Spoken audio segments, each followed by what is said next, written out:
seorang Irwan Andi Daeng Baso bisa mengenal Yesus. Akhirnya warga tahu, akhirnya papa diusir dari kampung kita semua, dan akhirnya kita subuh-subuh itu harus berangkat. Ada tentang kesaksian hidupku, bagaimana dulu aku nggak kenal Yesus, sehingga akhirnya mau papa, mama, satu keluarga kita mengenal Yesus. Itu bukannya dengan baju di badan, satu keluarga diusir dari kampung halaman. Shalom, salam sejahtera dalam kasih Tuhan Yesus Kristus. Memang menjadi anak Tuhan itu butuh pengorbanan. Yesus sendiri dihina, difitnah, bahkan sampai rela berkorban mati di atas kayu salib demi keselamatan manusia. Saudaraku, kali ini terjadi di kota Makassar. Satu keluarga diusir dari kampung halaman mereka hanya karena mereka percaya kepada Yesus Kristus, hanya karena mereka mengakui Dia bahwa Dia juru selamat, Dia Tuhan, Dia Allah, dan kemudian mereka terpaksa meninggalkan kampung halaman mereka karena tekanan dan karena ancaman dari warga-warga kampung. Saudara, pesaksi ini keluarganya adalah orang yang sangat ditakuti di kampung mereka. Mereka paling membenci, mereka sangat anti dengan kekristenan. Ya, sehingga kalau ada orang Kristen yang mendengar nama keluarga mereka, pendeta, mereka sangat takut karena begitu bencinya terhadap kekristenan. Tapi bagaimana mereka bisa percaya kepada Yesus Kristus, mereka menjadi orang Kristen, itulah yang akan kita dengarkan kesaksian pesaksi berikut ini. Semoga saudara diberkati oleh Tuhan. Haleluya. Aku dari keluarga yang nggak mengenal Tuhan. Dalam arti bukan hanya nggak mengenal Tuhan, nggak tahu siapa itu Tuhan Yesus. Tapi bersyukurnya ya banyak yang dipanggil tapi sedikit yang dipilih. Banyak hal yang terjadi. Aku percaya bahwa aku adalah orang yang dipilih. Aku terlalu yakin mungkin banyak orang yang dipanggil. Tapi untuk dipilih belum tentu. Tentang kesaksian hidupku, bagaimana dulu aku nggak kenal Yesus, sehingga akhirnya mau papa, mama, satu keluarga kita mengenal Yesus, itu bukan hal yang mudah. Sampai meresikokan diri kita satu keluarga diusir dari kampung halaman. Kami harus pergi meninggalkan kampung. Papa ini seorang yang, dimulai dari papaku dulu ya. Papaku ini orang yang sangat-sangat tidak suka dengan yang namanya kekristenan. Sampai dia dijuluki dulu itu Saulus sebelum menjadi Paulus. Dan itu membuat orang pada kaget, kok bisa gitu loh. Seorang Irwan Andi Daeng Baso bisa mengenal Yesus secara pribadi. Singkat cerita, berjalannya waktu, Papa tertarik untuk bisa mengenal Yesus itu melalui satu penglihatan. Aku percaya bahwa penglihatan itu bisa Tuhan lakukan dengan caranya Tuhan, terserah Tuhan mau seperti apa kan. Dan bersyukur banget Papa mendapatkan penglihatan itu di saat dia di rumah, di saat dia sangat membenci orang Kristen.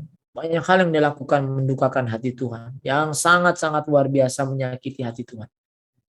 Ya karena dia belum kenal Yesus waktu itu kan ya. Pas waktunya papaku mau ibadah setiap subuh dia di agama yang sebelumnya.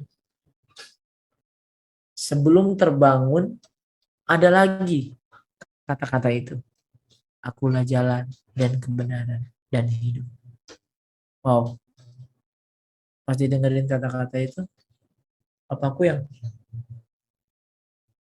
ada ya, di mana ini ya? Kok ganggu banget. Dan akhirnya papa ngambil keputusan untuk mencari salah satu pendeta yang ada di Sulawesi. Yang ada di dekat rumah lah tentunya. Waktu itu kami masih tinggal di Makassar. Aku juga bingung kenapa papa mencari pendeta. Jadi ternyata papa itu pernah dengar kata-kata itu. Akulah jalan dan kebenaran dan hidup. Dan akhirnya papa nyari pendeta yang dekat-dekat situ. Walaupun sebenarnya pendeta pun takut kalau ketemu papa. Takut diapa-apain katanya. Kalau udah ketemu papa itu rata-rata pendeta yang ada di Makassar itu takut lah, takut diapa-apain lah pokoknya sama papaku, karena memang papaku orangnya sangat strict to the point tentang agama tentunya, dan dia sangat sangat tidak suka yang namanya orang Kristen. Pas dia ambil keputusan untuk datang sama Tuhan, kita semua satu keluarga dibangunin. Ayo bangun semua, papa dapat penglihatan. Dan akhirnya ambil keputusan untuk kita harus secepatnya pindah dari harus cepat pergi dari kampung ini. Kalau enggak nanti kita bisa kenapa-kenapa. Dan akhirnya dengan baju di badan, satu keluarga, kami semua memutuskan untuk subuh-subuh untuk pergi. Untuk pergi ke Surabaya. Untuk pindah, ke Jakarta dulu, tepatnya di Bekasi.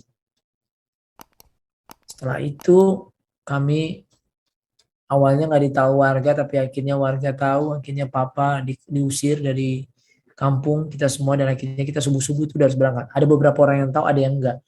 Ya, aku lagi bayangin kalau semua tahu pasti akan sangat berabe. Kitanya mungkin banyak hal yang terjadi lah, tapi itulah cara kerjanya Tuhan ya. Tuhan itu luar biasa banget. Dan akhirnya kami berangkat, diusir semua satu keluarga, mulailah kehidupan.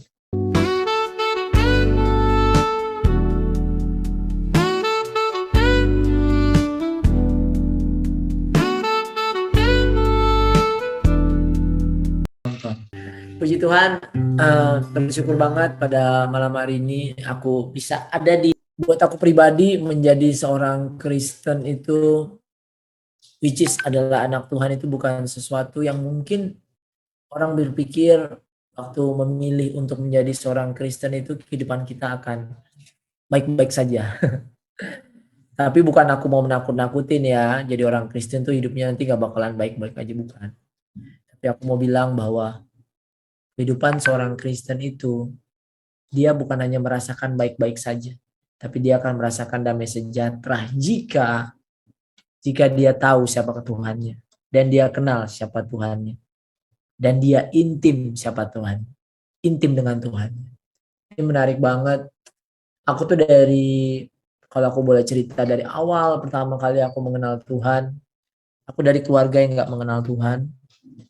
Dalam arti bukan hanya gak mengenal Tuhan, gak tahu siapa itu Tuhan Yesus. Tapi bersyukurnya, ya banyak yang dipanggil tapi sedikit yang dipilih. Banyak hal yang terjadi.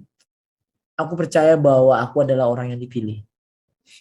Aku terlalu yakin mungkin banyak orang yang dipanggil, tapi untuk dipilih belum tentu. So, kembali kepada diriku, kembali kepada diri kita masing-masing. Nah, aku bersyukur banget bisa ada di Miracle TV, aku bisa sharing. Aku bisa sharing tentang kebaikan Tuhan, tentang kesaksian hidupku, bagaimana dulu aku gak kenal Yesus, sehingga akhirnya mau mulai masuk tahun 80-an, papa, mama, satu keluarga kita mengenal Yesus, itu bukan hal yang mudah. Sampai meresikokan diri kita satu keluarga diusir dari kampung halaman. Kami harus pergi meninggalkan kampung untuk, yaitu tadi, untuk bisa mengenal lebih dalam lagi Yesus itu siapa. Ya, kalau mau ditanya apa yang udah Tuhan lakukan buat kehidupanku, itu luar biasa. Sampai detik ini. Diawali di tahun 80-an. Papa ini seorang yang, dimulai dari papaku dulu ya. Papaku ini orang yang sangat-sangat tidak suka dengan yang namanya kekristenan. Sampai dia dijuluki dulu itu Saulus sebelum menjadi Paulus. Dan itu membuat orang pada kaget, kok bisa gitu loh. Seorang Irwan Andi Daeng Baso bisa mengenal Yesus secara pribadi. Singkat cerita, berjalannya waktu, Papa tertarik untuk bisa mengenal Yesus itu melalui satu penglihatan. Aku percaya bahwa penglihatan itu bisa Tuhan lakukan dengan caranya Tuhan, terserah Tuhan mau seperti apa kan. Dan bersyukur banget Papa mendapatkan penglihatan itu di saat dia di rumah, di saat dia sangat membenci orang Kristen. Banyak hal yang dia lakukan mendukakan hati Tuhan, yang sangat-sangat luar biasa menyakiti hati Tuhan. Ya, karena dia belum kenal Yesus waktu itu kan ya. Dan akhirnya ada satu momen, ya kayak cerita tentang Saulus dijumpai oleh Tuhan di tengah jalan, di tengah perjalanannya. Kalau papaku lebih kayak dia lagi istirahat, lagi tidur, malam tiba-tiba ada penglihatan yang dia dapatkan. Yaitu seperti mimpi. Tapi mimpi ini enggak bukan yang kayak, tapi kayak nyata gitu. Mimpi itu dia jelas banget kelihat ada dua tangan yang seperti ini. Ya kalau kita pernah melihat ada gambar-gambar stiker ya kayak gini ya. Dan tangan itu berkata, akulah jalan dan kebenaran dan hidup. Wah, dia pas dengerin kata-kata itu dia, apa sih ini? Dia kebangun. Nah, apa sih ini? Nggak percaya. Akhirnya dia tidur lagi. Yang kedua kalinya, tangan itu seperti ini lagi. Dan terus ada lagi kata-kata keluar yang halus banget. Ngomong, akulah jalan dan kebenaran dan hidup. Wow, masih nggak percaya. Pas waktunya papaku mau ibadah setiap subuh dia di agama yang sebelumnya. Sebelum terbangun, ada lagi kata-kata itu. Akulah jalan dan kebenaran dan hidup. Wow. Pas didengerin kata-kata itu, papaku yang ada ya, di mana ini ya? Kok ganggu banget. Dan akhirnya papa ngambil keputusan untuk mencari salah satu pendeta yang ada di Sulawesi. Yang ada di dekat rumah lah tentunya. Waktu itu kami masih tinggal di Makassar. Aku juga bingung kenapa papa mencari pendeta. Jadi ternyata papa itu pernah dengar kata-kata itu. Akulah jalan dan kebenaran dan hidup. Dan akhirnya papa nyari pendeta yang dekat-dekat situ. Walaupun sebenarnya pendeta pun takut kalau ketemu papa. Takut diapa-apain katanya. Pokoknya kalau udah ketemu papa itu rata-rata pendeta yang ada di Makassar itu takut lah. Takut diapa-apain lah pokoknya sama papaku. Karena memang papaku orangnya sangat strict to the point tentang agama tentunya. Dan dia sangat sangat tidak suka yang namanya orang Kristen. Nah, akhirnya papaku nanya, aku boleh tahu nggak ada di Alkitab manakah akulah jalan dan kebenaran dan hidup? Waktu ditanyain tentang itu, pendetanya kaget. Ini mau nanya aku, nanyanya tiba-tiba begini ya, ada apa? Dijelasin lah. Setelah dijelasin, akhirnya papaku ngerti, papaku nangis. Papaku nangis, terus papaku bilang, oh seperti ini ya, Tuhan tuh pilih aku mungkin ya. Sampai ngomong kayak gitu. Terima kasih untuk ayatnya. Bilang, Iya. akulah jalan dan kebenaran dan hidup. Tidak ada seorang pun datang kepada Bapa kalau tidak melalui aku. Ini dia, awalnya dia cuma dengar kata-kata akulah jalan kebenaran hidup. Dia tidak dengar ada kata-kata tidak ada seorang pun yang datang kepada Bapa kalau tidak melalui aku. Pas dengerin kata-kata itu, baca ayat ini, papaku langsung, oh ya aku harus datang sama Tuhan. Pas dia ambil keputusan untuk datang sama Tuhan, kita semua satu keluarga dibangunin. Dibangunin, ayo bangun semua. Papa dapat penglihatan. Aku masih kecil waktu itu, karena waktu itu masih kecil banget ya, masih kecil banget, itu tahun 83, 84 lah.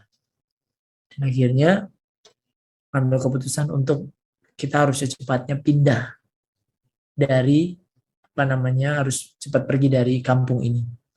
Kalau enggak nanti kita bisa kenapa-kenapa. Dan akhirnya dengan baju di badan, satu keluarga, kami semua memutuskan untuk subuh-subuh untuk pergi. Untuk pergi ke Surabaya. Untuk pindah, ke Jakarta dulu, tepatnya di Bekasi. Setelah itu kami awalnya nggak ditahu warga, tapi akhirnya warga tahu, akhirnya papa diusir dari kampung kita semua, dan akhirnya kita subuh-subuh itu harus berangkat. Ada beberapa orang yang tahu, ada yang enggak. Ya, aku lagi bayangin kalau semua tahu pasti akan sangat berabe. Kitanya mungkin banyak hal yang terjadi lah, tapi itulah cara kerjanya Tuhan ya. Tuhan itu luar biasa banget. Dan akhirnya kami berangkat, diusir semua satu keluarga, mulai kehidupan di Jakarta, di Bekasi cuma beberapa lama, habis itu kami ke Surabaya. Di Surabaya tekanan hidup makin luar biasa karena awal-awal aku berpikir kita semua berkeluarga berpikir ikut Tuhan itu adalah pasti akan diberkati. Ternyata kalau apa film-film bilang tidak semudah itu Ferguson. Butuh akunya, butuh keluargaku ambil sikap untuk intim sama Tuhan sehingga kita pun akan diberkati. Berjalannya waktu, aku pikir ikut Tuhan itu enak, dapat berkat, dapat materi, dapat semuanya apa yang aku inginkan. Tapi ternyata kenyataannya malah kepahitan-kepahitan yang kami dapat. Bukan dari orang yang kita sebelum agama sebelumnya. Malah dapat kepahitannya itu dari orang yang seagama dengan kita, Kristen saat itu. Dan itu membuat kami kayak, kok malah kayak gini sih? Kok malah kayak hidupnya kok kayak gini? Dan itu membuat akhirnya aku ambil keputusan untuk ke Jakarta. Dari Jakarta itu tahun 99 ke 2000, aku ajak papa mama. Nah dari situ tuh, aku dan keluarga kembali menyangkal Tuhan. Kembali ke agama yang sebelumnya. Wow, perjalanan yang panjang ya. Ya karena gitu, karena waktu itu kita hanya mau mengenal Yesus itu hanya sebatas diberkati. Nah ini membuat aku dan keluarga aku merasa kayak, ya Tuhannya harus diberkati, pasti punya ini, pasti punya itu. Ternyata perjalanannya enggak. Karena apa? Karena aku sama keluarga aku itu cuma mikirnya materi, uang, berkat itu. Dan akhirnya Tuhan pun nggak mau, Tuhan pasti nggak bakalan berkati. Kepahitan banyak terjadi. Dan akhirnya aku orang yang pertama pribadi memutuskan untuk kembali menjadi seorang muslim. Itu membuat aku berpikir, sama aja agama sebelumnya juga. Jadi akhirnya kami tahun 2001 lah ya, aku memutuskan kembali ke agamaku yang sebelumnya.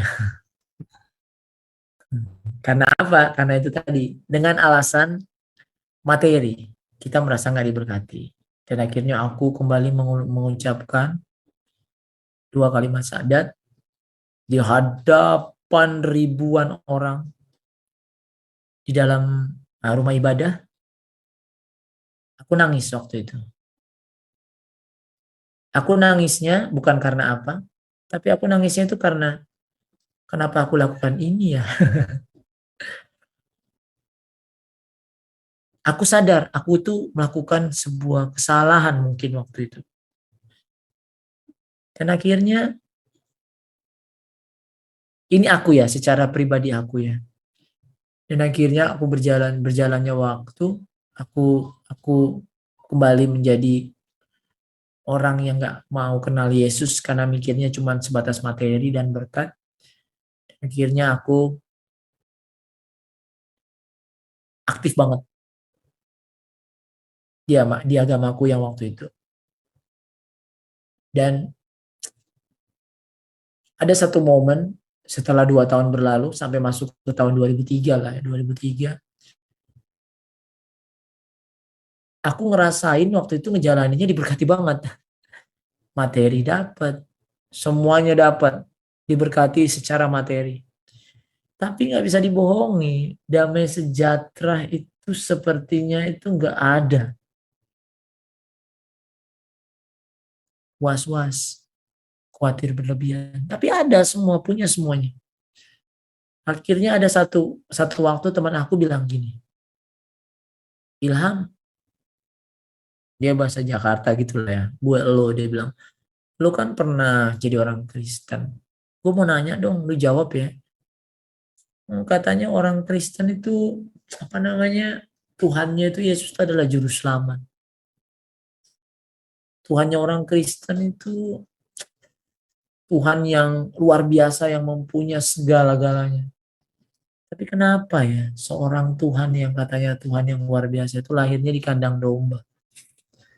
lahirnya di tempat ya hewan untuk makan, untuk PAB di situ untuk kenapa?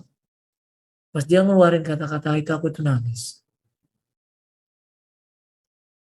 Gak tahu kenapa aku nangis. Aku nggak marah sama dia juga, tapi hati kecilku itu hancur banget. Aku tuh merasa hancur banget. Cuma bilang gini, oh ternyata setelah dikatakan itu aku jalan pulang ke rumah, di sepanjang jalan itu aku berpikirnya gini, Tuhan lakukan itu karena dia mengasihi aku dan kita semua. Tuhan mau merendahkan dirinya, seorang Tuhan yang luar biasa, pemilik semesta alam. Kalau dia Tuhan, dia bisa aja milih untuk cari hotel yang berbintang 5 kalau zaman sekarang ya mungkin ya. Kalau dulu mungkin rumah yang bagus.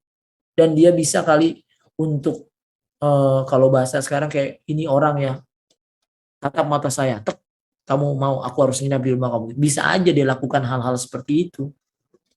Tapi dia nggak mau lakukan itu. Aku belajar di situ, aku ngeliat bahwa dia tuh mau jadi contohan buat aku. Seorang Yesus mau bilang kalau mau selamat bukan tentang berkatnya, bukan tentang materinya. Aku Tuhan yang lahir di kandang domba adalah aku lahir di kandang domba. Kenapa kamu Ilham? Kenapa kamu nggak mau apa? Kenapa kamu nggak mau jadi orang yang mau merendahkan hati untuk hidup ya apa adanya aja. Yang penting menyenangkan hati Tuhan. Aku langsung ngerasa hancur. Aku minta ampun sama Tuhan. Sepanjang perjalanan aku nangis. Ketemu saudara-saudaraku, aku ngomong orang tuaku, mereka semua nggak ada yang mau terima. Karena mereka udah nyaman dengan apa yang mereka dapat. Tapi akhirnya aku yang ambil keputusan, enggak, aku mau kembali. Aku tahu kesalahan yang aku buat ini, Tuhan akan mengampuninya asal aku tulus. Dari hal ini aku belajar melihat bahwa Tuhan sudah lakukan bagiannya dia. Untuk apa? Untuk mau memberikan yang terbaik melalui hidupnya, dia selamatkan aku. Tuhan berkorban banyak banget. Lahir di kandang domba, mati di kayu salib. Adakah Tuhan yang seperti itu? Enggak ada.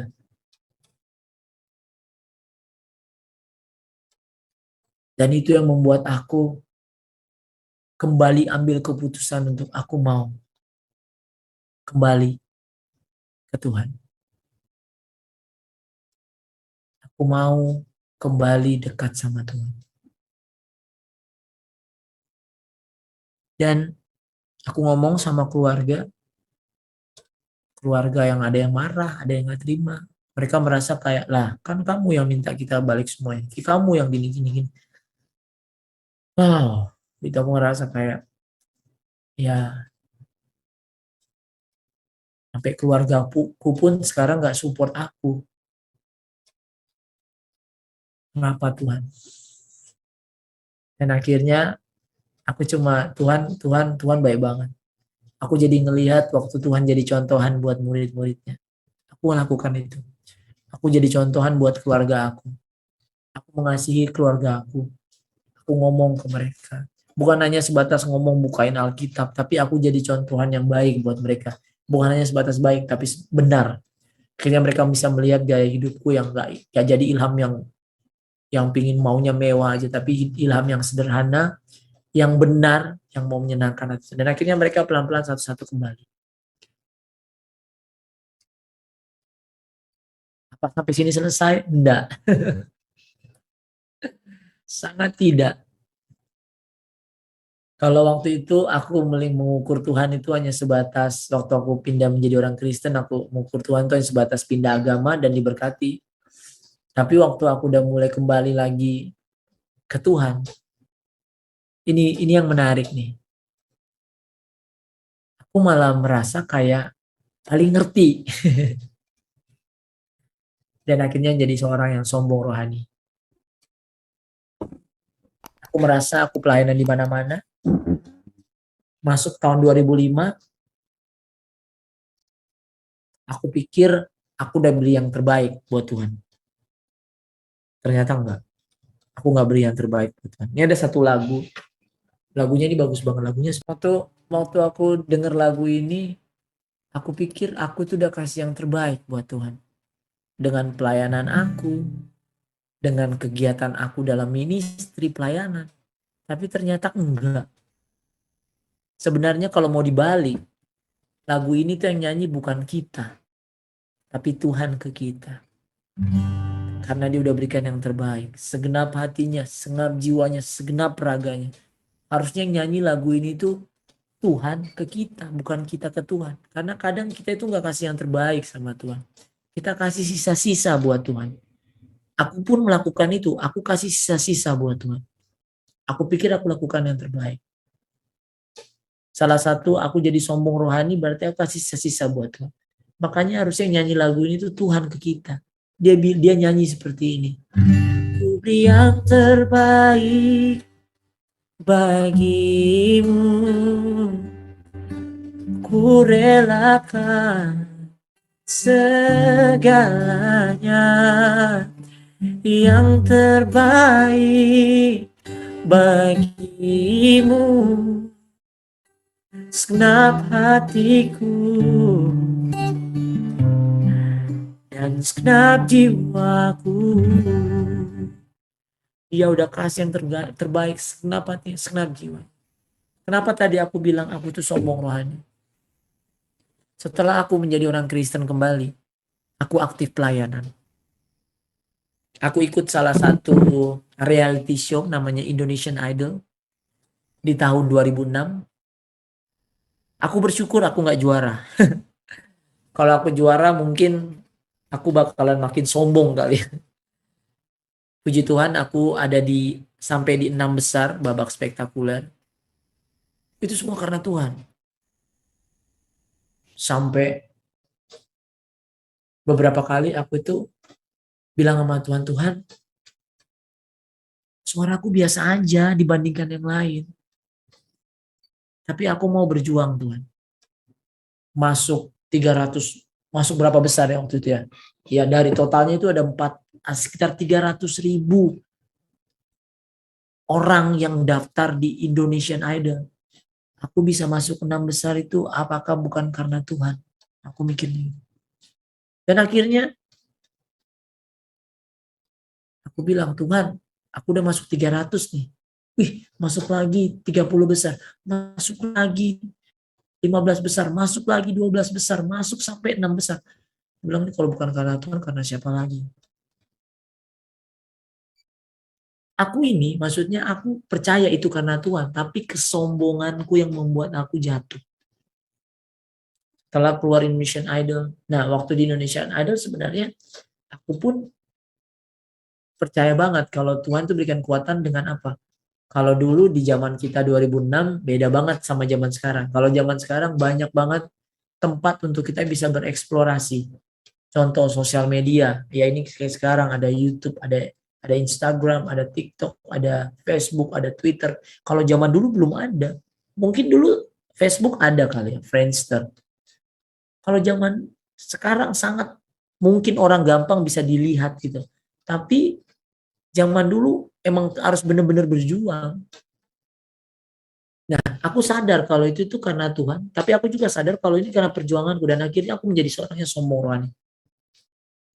Orang yang banyak menipu Tuhan, jadi orang Kristen ya. Aku dulu jadi orang Kristen begini ya, nipu Tuhan dalam arti dalam pelayananku, kenal dunia malam. Tapi bukan berarti aku bilang dunia artis itu nggak benar semuanya, bukan ya. Tergantung orangnya. Dunia selebriti itu hancur, tergantung orangnya, bukan dunia selebritinya, orangnya ya. Aku termasuk waktu itu orang yang nggak benar gitu. Kenal Yesus, tapi semuanya sebatas kenal. Dan akhirnya aku jatuh. Kenal dunia malam, mabok-mabokan, punya uang sendiri. Bayangin aku dalam seminggu itu nyanyi bisa 4 kali. Aku dalam seminggu itu bisa pegang duit itu 60 sampai 70 juta. Zaman 2006, 2007. Coba bayangan zaman segitu umur aku masih 21 tahun, masih pengen happy-happy, terjatuh-jatuhnya. Dalam arti apa? Materi aku dapat, kekayaan harta aku dapat. Tapi mentalku bobrok. Karakter Kristus nggak ada sama sekali. Walaupun aku tetap ngomong, Yesus juru selamatku. Mengenal Yesus hanya sebatas Yesus juru selamat. Tapi aku nggak melakukan keselamatan itu. Nggak mengerjakan keselamatan yang Rasul Paulus bilang. Malam KKR, kalau aku diundang gereja, malam KKR, tengah malamnya cari perempuan untuk aku bisa tidur bareng. Maaf, aku nggak malu untuk bercerita tentang ini karena aku ingin iblis dipermalukan. Aku nggak malu. Malam aku nyembah Tuhan. Hadiratmu, hadiratmu sambil menyembah Tuhan. Habis gitu tengah malamnya aku cari kepuasan pribadi. Bertahun-tahun aku jalanin itu, hancur banget aku. Aku bilang, ya aku bersyukur ya sekarang ya.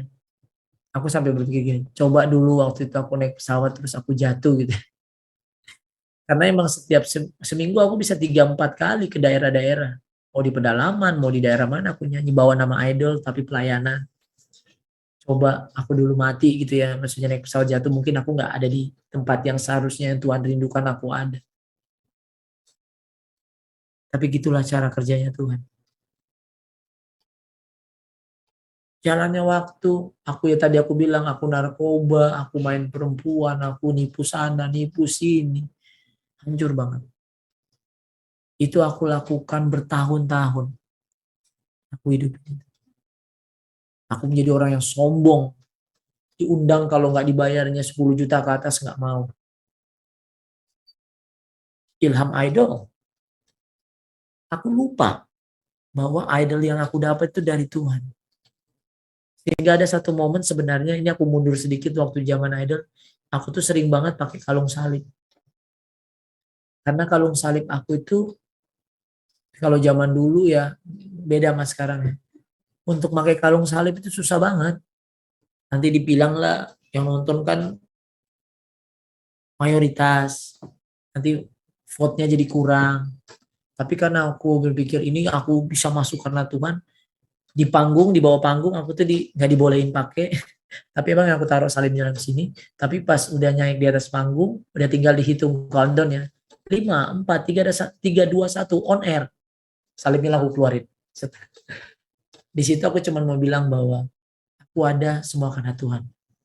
Biar mungkin orang nggak dengerin aku ngomong kesaksian kayak gini, tapi orang bisa lihat, oh ini anak Tuhan. Kita support dia, kita dukung dia, kita doain dia. Itu yang aku rindukan dulu. Itu aku dulu, maksudnya itu hal-hal yang aku lakukan dulu waktu aku dilarang-larang ya. Karena mayoritas lah katanya ngomongnya. Tapi I don't care, aku nggak peduli waktu itu. Ya berjalannya waktu aku hidupin hidup yang, aduh, parah banget. Bertahun-tahun aku menjadi orang Ilham yang palsu, tapi orang Kristen. Ilham yang menipu sana sini, tapi orang Kristen. Ilham yang tidur sama cewek sana sini, tapi orang Kristen. Ilham yang narkoba, apa aja aku konsumsi narkoba, tapi orang Kristen. Akunya ya. Bersembunyi di balik agama Kristen. So mungkin buat kita semua sini yang lagi nonton.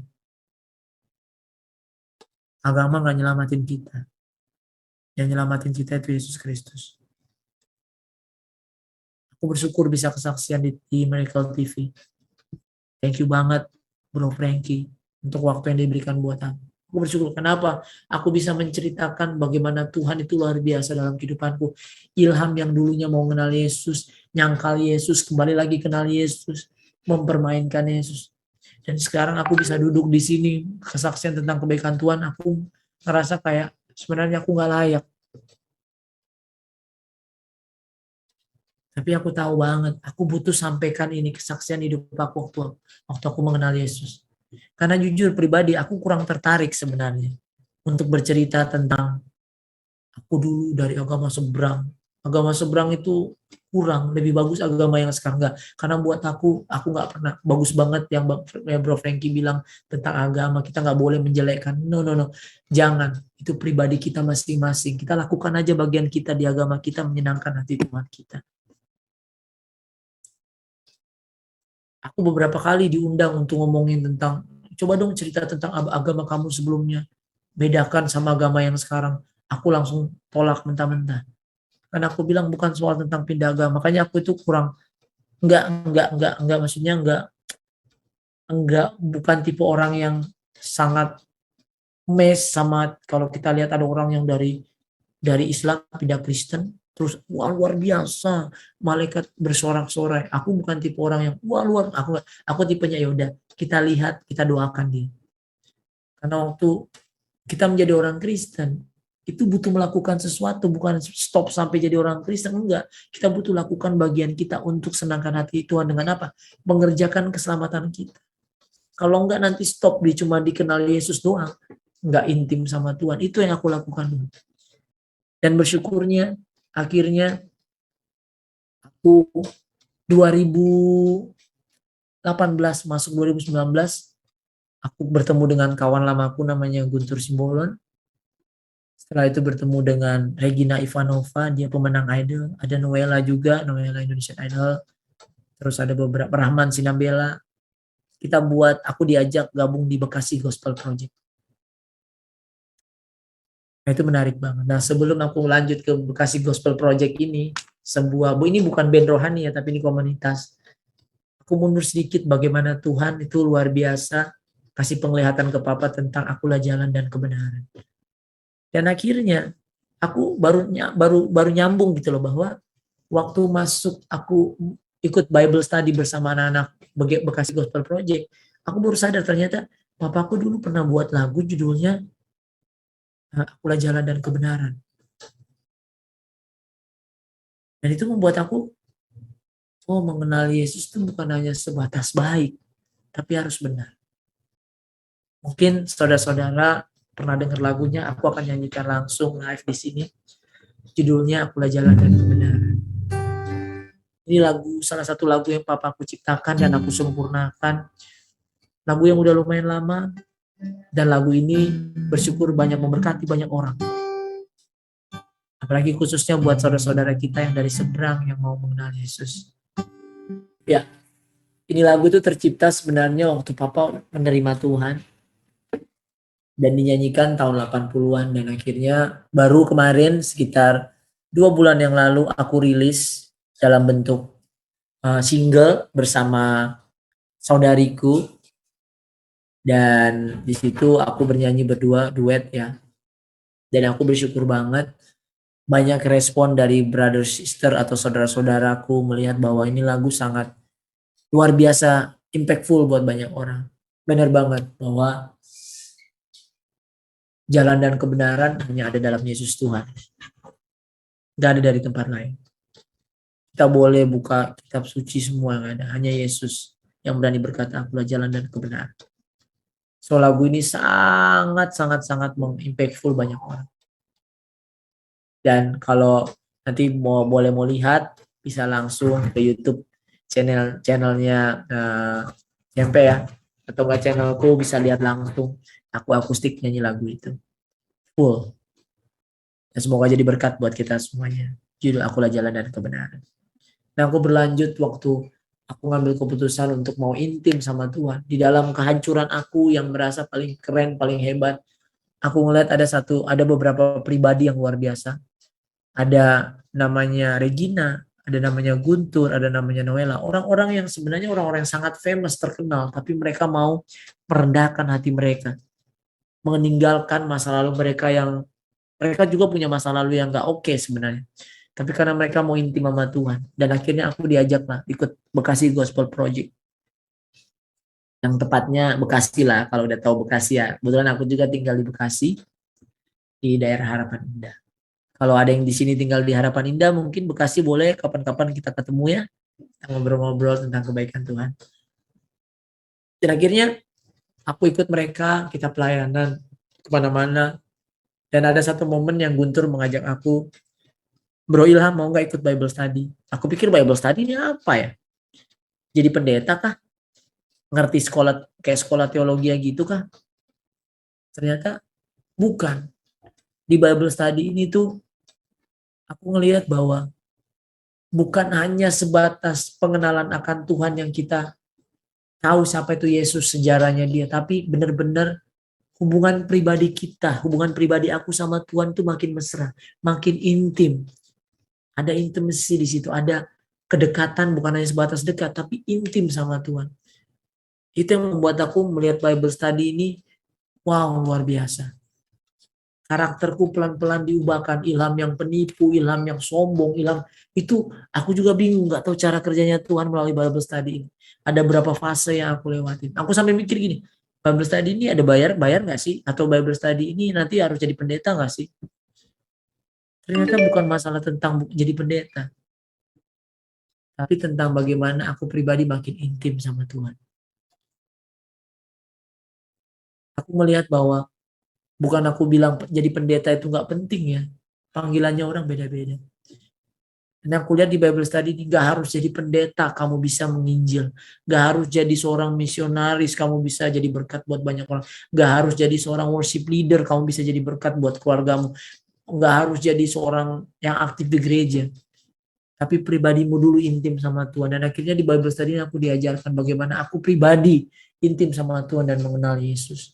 Karena firman Tuhan juga bilang, aku sadari bahwa Matius bilang, pergilah jadikanlah semua bangsa muridku.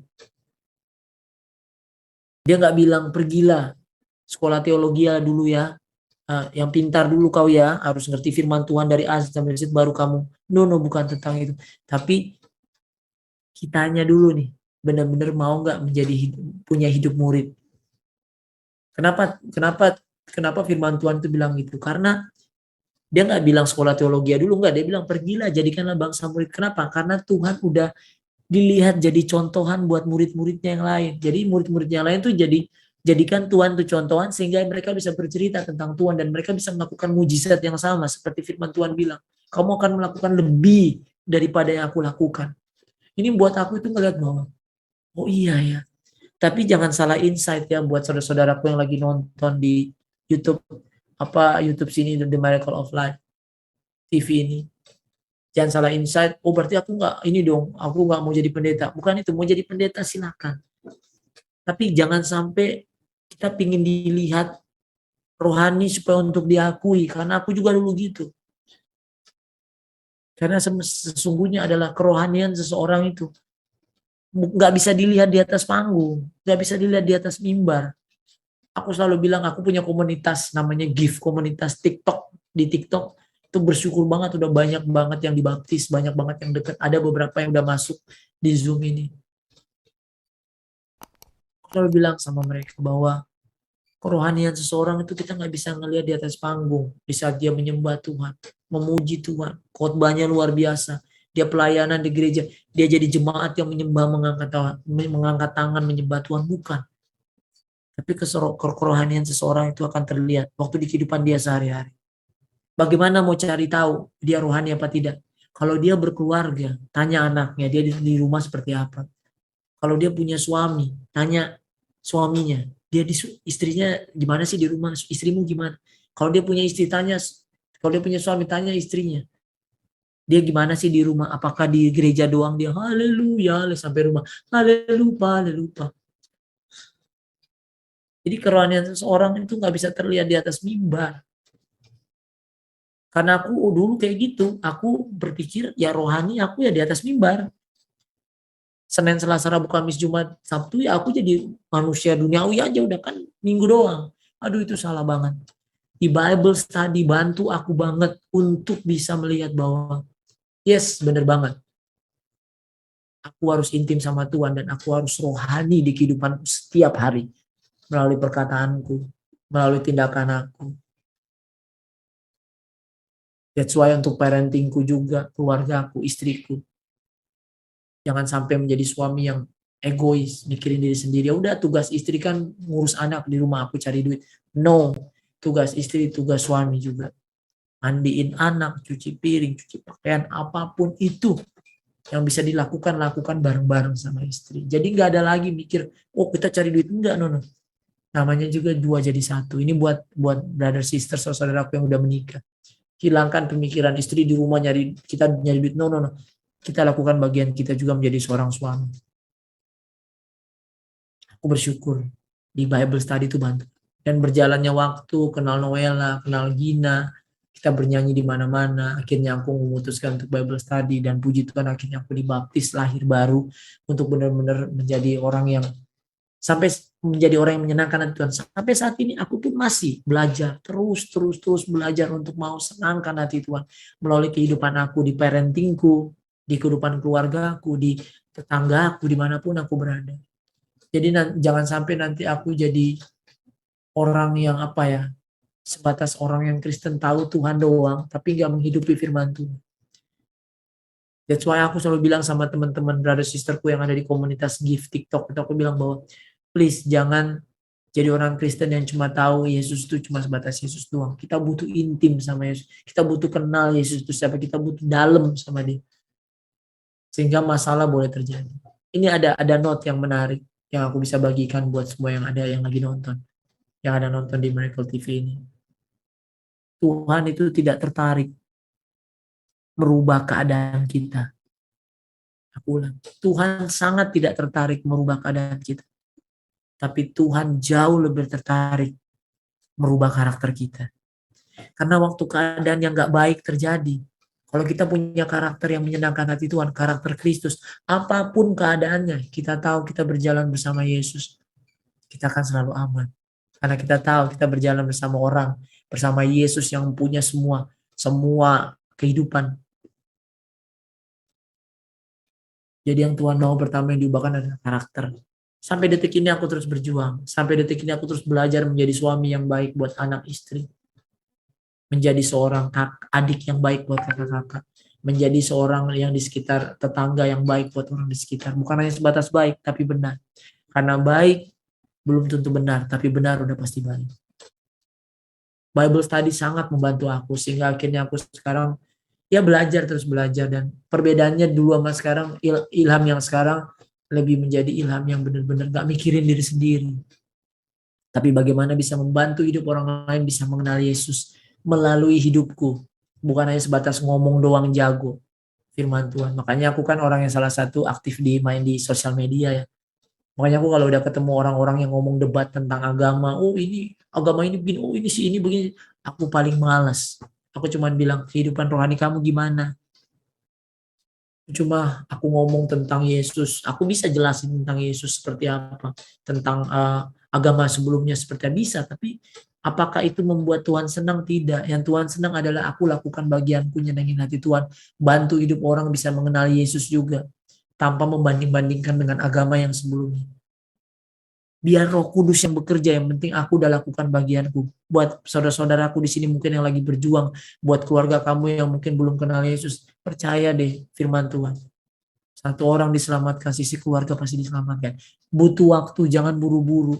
Lakukan dengan contohan yang nyata, mengasihi dengan tulus.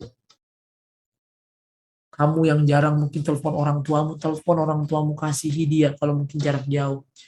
Peluk kalau dekat rumah, kasih waktu buat orang tua, kasih waktu buat anak, jangan terlalu sibuk sama diri sendiri. Akhirnya kita nggak jadi orang Kristen yang jadi contoh. Kan Tuhan mau kita semua jadi orang Kristen yang jadi contoh, dan akhirnya orang bisa mengenal Yesus melalui kehidupan kita sehari-hari.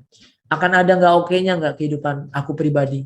Mungkin ada up and down, Tapi itu tadi, Tuhan tuh lebih tertarik merubah karakter kita daripada keadaan kita. Keadaan boleh apapun terjadi, terserah lah. Tapi kalau udah Tuhan, kayak lagu ini ya. Lagu ini bagus banget nih. Ya, jadi biarlah suka-suka Tuhan aja. Penting kita sebagai orang Kristen melakukan bagian kita untuk nyenengin hati Tuhan. Jangan sibuk jadi orang Kristen yang merasa paling ngerti, merasa paling tahu melalui mulut kita. Tapi jadilah orang Kristen yang benar-benar menjadi contohan yang nyata melalui kehidupan kita sehari-hari. Sehingga orang bisa melihat Yesus, dan akhirnya firman Tuhan yang pergilah jadikanlah bangsa muridku, itu benar-benar terjadi. Bukan pergi ke pedalaman atau kemana-mana, enggak. Melalui ini pun kita bisa jadi berkat buat orang banyak dan akhirnya orang bisa mengenal Yesus. Karena aku terlalu yakin hadirat Tuhan ada hari ini, malam hari ini. Dan aku terlalu yakin Roh Kudus lagi bekerja. Mungkin kamu yang lagi sedang lemah, mungkin kamu yang lagi sedang di persimpangan. It's okay. Malah aku malah seneng kalau kita ada dalam persimpangan. Dalam persimpangan itu kita akan bertanya-tanya. Kalau kamu merasa lemah, merasa aku nggak tahu mau ngapain, datang sama Yesus. Punya komunitas itu sangat membantu. Gereja terlalu menyakiti aku, orang-orang Kristen terlalu no. Akan ada fase-fase di mana mungkin orang akan menyakiti kita. Tapi waktu kita tahu tujuan kita untuk menyenangin hati Tuhan, Tuhan bisa balikan itu menjadi sukacita. Kamu yang mungkin dalam keadaan udah nggak tahu mau ngapain lagi, jangan kemana-mana. Sering-sering baca firman, saat teduh, baca Alkitab, dengerin video-video seperti ini, video khotbah, itu akan sangat membantu kita nggak kehabisan bensin. Kita makin intim lagi sama Tuhan, dekat sama Tuhan. Jadi, yuk kita jadi orang Kristen yang jadi contohan yang nyata buat orang banyak. Jangan jadi egois. Bantu hidup orang mengenal Yesus. Nggak usah jauh-jauh, keluarga kita aja dulu. Anak kita, saudara kita. Karena kekristenan itu bukan soal bagaimana kita bisa menjadi orang Kristen yang keren di mata dunia. No. Yang paling penting, yang sedikit aja dulu, keluarga kita aja dulu yang paling penting. Setelah keluarga kita, baru kita bisa keluar untuk menyenangkan hati Tuhan dan bantu hidup orang lain. Kalau di keluarga kita sendiri pun kita gagal, aku nggak yakin kita bisa melayani di luar sana. Semoga apa yang aku bagikan Oleh ini Tuhan. bisa Haleluya. jadi berkat. Puji Tuhan. Tuhan memberkati saudara. Bagikan terus tayangan-tayangan kami kepada sekalian banyak orang. Supaya mereka juga diberkati oleh Tuhan. Sampai berjumpa lagi dalam program acara kami selanjutnya. Tuhan Yesus memberkati. Shalom.